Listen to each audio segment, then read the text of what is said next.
ನಾವು ಕಾಡಲ್ಲಿ ಬದುಕ್ತಾ ಇಲ್ಲ, ಮನುಷ್ಯರ ಮಧ್ಯೆ ಬದುಕ್ತಾ ಇದೀವಿ. ಯಾರಿಗ್ ಭಯ ಪಡ್ತಾ ಇದ್ರು ಕೂಡ ದೇವರು ಒಬ್ಬರಿದ್ದಾರೆ.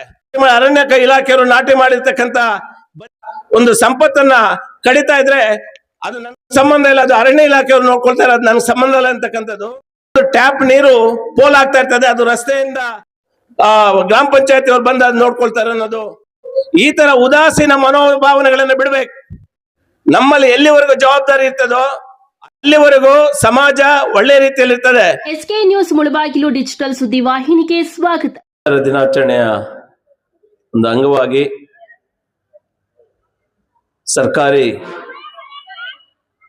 ಬಳೆ ಚೆಂಗಪ್ಪ ಹಿರಿಯ ಪ್ರಾಥಮಿಕ ಶಾಲೆಯಲ್ಲಿ ಕಾರ್ಯಕ್ರಮವನ್ನು ಹಮ್ಮಿಕೊಂಡು ಈ ಕಾರ್ಯಕ್ರಮಕ್ಕೆ ಗಣ್ಯಾತಿ ಗಣ್ಯರು ಈ ವೇದಿಕೆ ಮೇಲೆ ಉಪಸ್ಥಿತರಿದ್ದಾರೆ. ಅವರಿಗೆ ನನ್ನ ಹೃದಯಪೂರ್ವಕವಾದಂಥ ನಮನಗಳನ್ನು ತಿಳಿಸ್ತಾ, ವೇದಿಕೆಯ ಮುಂಭಾಗದಲ್ಲಿ ಆಸೀನರಾಗಿರ್ತಕ್ಕಂಥ ಶಿಕ್ಷಕ ವೃಂದದವರೇ, ಪ್ರೀತಿಯ ಮಕ್ಕಳೇ, ಪತ್ರಿಕಾ ಮತ್ತು ದೃಶ್ಯ ಮಾಧ್ಯಮದವರೇ, ಇವತ್ತು ವಿಶ್ವ ಪರಿಸರ ದಿನಾಚರಣೆಯನ್ನು ಕೇವಲ ಮುಳಬಾಗಿಲಿನಲ್ಲೇ ಅಲ್ಲ, ಇಡೀ ವಿಶ್ವಾದ್ಯಂತ ಇದನ್ನು ಆಚರಣೆ ಮಾಡ್ತಾ ಇದ್ದಾರೆ.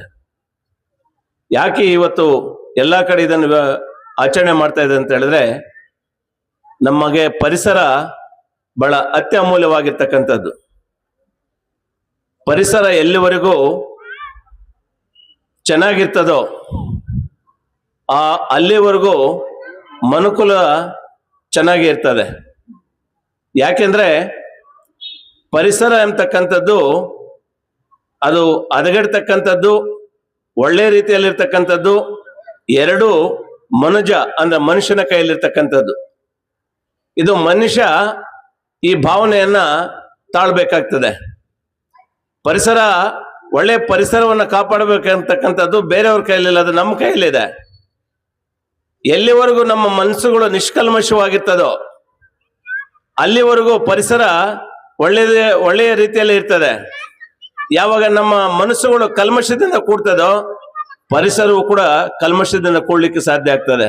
ಅದಕ್ಕಾಗಿ ಪರಿಸರವನ್ನು ಉತ್ತಮ ರೀತಿಯಲ್ಲಿ ಕಾಪಾಡ್ಕೋಬೇಕಾದ್ರೆ ಮೊದಲು ನಮ್ಮ ಮನಸ್ಸುಗಳನ್ನ ಒಳ್ಳೆ ರೀತಿಯಲ್ಲಿ ಇಟ್ಕೋಬೇಕಾಗ್ತದೆ. ಇದು ಈ ಪ್ರಕೃತಿಯ ಒಂದು ನಿಯಮ. ಆದ್ಮೇಲೆ ಪರಿಸರ ಒಂದು ವಿಚಾರಕ್ಕೆ ಬಂದಾಗ, ಮನುಕುಲದಲ್ಲಿ ಹುಟ್ಟಿರ್ತಕ್ಕಂಥ ನಾವು ಮನುಷ್ಯರಾಗಿ ಅನೇಕ ಜವಾಬ್ದಾರಿಗಳು ಈ ಸಮಾಜದಲ್ಲಿ ನಮ್ಮ ಮೇಲಿದೆ.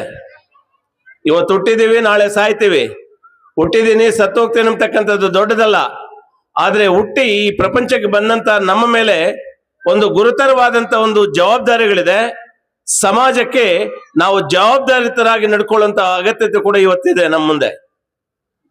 ಇವತ್ತು ಒಂದು ವಿಷಾದನೀಯ ಒಂದು ಸಂಗತಿ, ಬಹುಶಃ ನಾವೆಲ್ಲರೂ ಕೂಡ ಮಾಧ್ಯಮಗಳಲ್ಲಿ ನೋಡ್ತೀವಿ, ವಾಸ್ತವಿಕತೆಯಿಂದ ನೋಡ್ತೀವಿ, ಪರಿಸರ ಬಹಳಷ್ಟು ಹದಗೆಡ್ತಾ ಇದೆ.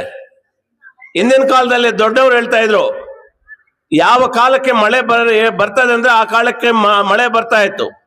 ಆದ್ರೆ ಇವತ್ತು ಸಕಾಲಕ್ಕೆ ಮಳೆ ಆಗ್ತಾ ಇಲ್ಲ, ಮಳೆ ಯಾವಾಗಿಲೂ ಬೆಳೆ ಆಗ್ತಾ ಇಲ್ಲ. ಯಾಕೆ? ಹವಾಮಾನದಲ್ಲಿ ವೈಪರೀತ್ಯಗಳಾಗ್ತಾ ಇದೆ. ಅದು ಹವಾಮಾನದ ಒಂದು ವೈಪರೀತ್ಯಗಳು ಯಾಕೆ ಆಗ್ತಾ ಇದೆ ಅಂದ್ರೆ ಅದು ನಮ್ಮಿಂದ, ನಾವು ಮಾಡ್ತಕ್ಕಂಥ ತಪ್ಪುಗಳಿಂದ ಹವಾಮಾನದ ವೈಪರೀತ್ಯಗಳು ಇವತ್ತು ಆಗ್ತಾ ಇದೆ. ಇವತ್ತು ಅರಣ್ಯ ಇಲಾಖೆ ಇದೆ, ಇವತ್ತು ಅರಣ್ಯ ಸಂಪತ್ತು ಇವತ್ತು ನಾಶವಾಗ್ತಾ ಇದೆ, ನಾಶ ಮಾಡ್ತಾ ಇದ್ದೀವಿ. ಇವತ್ತು ಅರಣ್ಯ ಸಂಪತ್ತು ಇದ್ದಿದ್ರಿಂದ ಸಕಾಲಕ್ಕೆ ಮಳೆ ಆಗ್ತಾ ಇತ್ತು, ಆ ಮಳೆಗೆ ಅನುಗುಣವಾಗಿ ಒಳ್ಳೆ ಬೆಳೆ ಆಗ್ತಾ ಇತ್ತು, ರೈತಾಪಿ ವರ್ಗ ಸಮೃದ್ಧಿಯಿಂದ ಕೂಡಿದ್ರು. ಆದ್ರೆ ಇವತ್ತು ಇಡೀ ಅರಣ್ಯ ಸಂಪತ್ತನ್ನ ನಮ್ಮ ಸ್ವಾರ್ಥಕ್ಕಾಗಿ ಇಡೀ ಅರಣ್ಯದ ಒಂದು ಸಂಪತ್ತನ್ನ ನಾಶ ಮಾಡುವಂತ ಒಂದು ಪ್ರವೃತ್ತಿಗಳು ನಾವು ಬೆಳೆಸ್ಕೊಂಡೋದ್ರಿಂದ ಇವತ್ತು ಹವಾಮಾನದ ವೈಪರೀತ್ಯಗಳು ಇವತ್ತು ನಾವು ನೋಡ್ಬೇಕಾಗ್ತದೆ. ಅಷ್ಟೆಲ್ಲ ಯಾಕೆ, ಒಂದು ಸಣ್ಣ ಉದಾಹರಣೆನ ನಾವು ಕೊಡ್ತೇವೆ.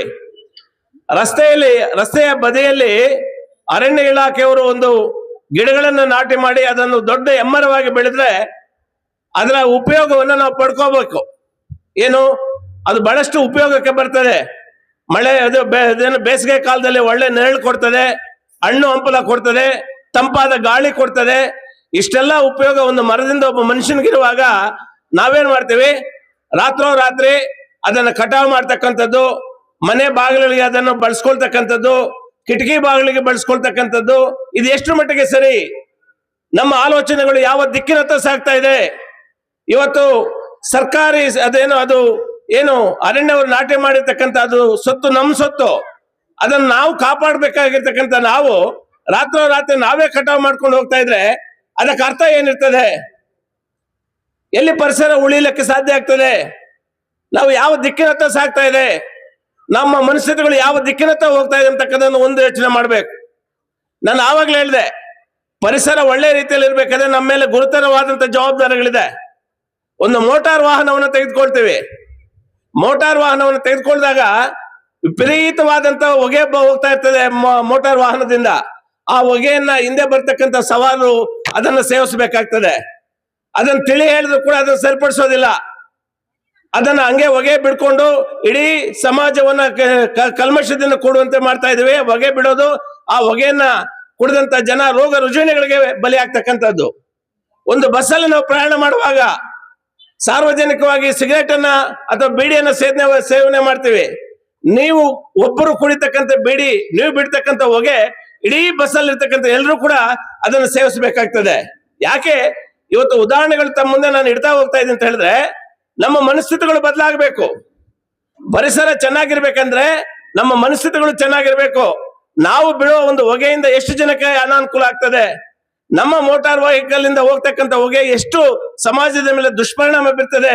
ಅದಾಗಬಾರ್ದು ಅಂತಕ್ಕಂಥ ಯಾವಾಗ ಜವಾಬ್ದಾರಿ ನಮ್ಮ ಮೇಲೆ ಬರ್ತದೋ, ಜವಾಬ್ದಾರಿ ನಮ್ಮಲ್ಲಿ ಬರ್ತದೋ, ಆವಾಗ ಪರಿಸರ ಒಳ್ಳೆ ರೀತಿಯಲ್ಲಿ ಇರ್ತದೆ.